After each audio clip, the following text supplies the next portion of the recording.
आलमी मंजरनामे से आपको अहम खबर दें कि रूसी शहर सूची में शाम की सूरत हाल पर सैफरी की कॉन्फ्रेंस। तुर्की, रूस और ईरान का शाम में अमन कायम करने पर मुकम्मल इत्तेफाक। रूसी सदर व्लादिमीर पुतिन का कहना है कि शाम में अमन के लिए सिक्योरिटी को यकीनी बनाना और खित्ते का मुकम्मल कंट्रोल शामी अफवाज के सुपुर्द करना होगा।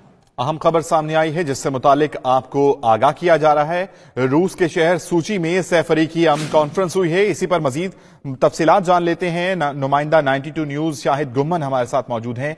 शाहिद गुम्मन, ये बताइएगा कि अमन कायम करने पर इत्तेफाक तो हो गया है, मजीद क्या उमूर थे जो इस कॉन्फ्रेंस में जेर बहस आए?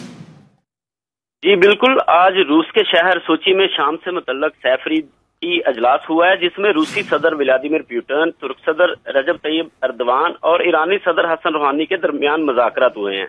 तीनों सदूर ने मुज़ाकरात के बाद प्रेस कॉन्फ्रेंस करते हुए कहा है कि वो शाम में अमन कायम करने में पुरुमीद हैं, जबकि उन्होंने इस बात पर मुकम्मल इत्तेफाक करते हुए कहा है कि अमेरिका का शाम से निकलना एक मुस्बत कदम साबित होगा।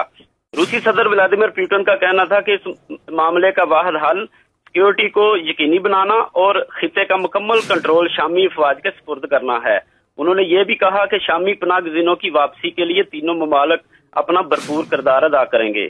जबकि सैफरी की इजलास से कबल ईरानी सदर हसन रूहानी और तुर्क सदर तैयब एर्दोगान के दरमियान 1-on-1 मुलाकात भी हुई, जिसमें तुर्क सदर ने ऐलान किया कि तुर्की ईरान पर अमेरिका की जानब से मुआशी पाबंदियां नजरअंदाज करके बाहमी तिजारत के लिए बिल्कुल तैयार है, क्योंकि तुर्की ईरान के साथ बातचीत व तिजारत से तल्लुकात मजीद बेहतर करना चाहता है।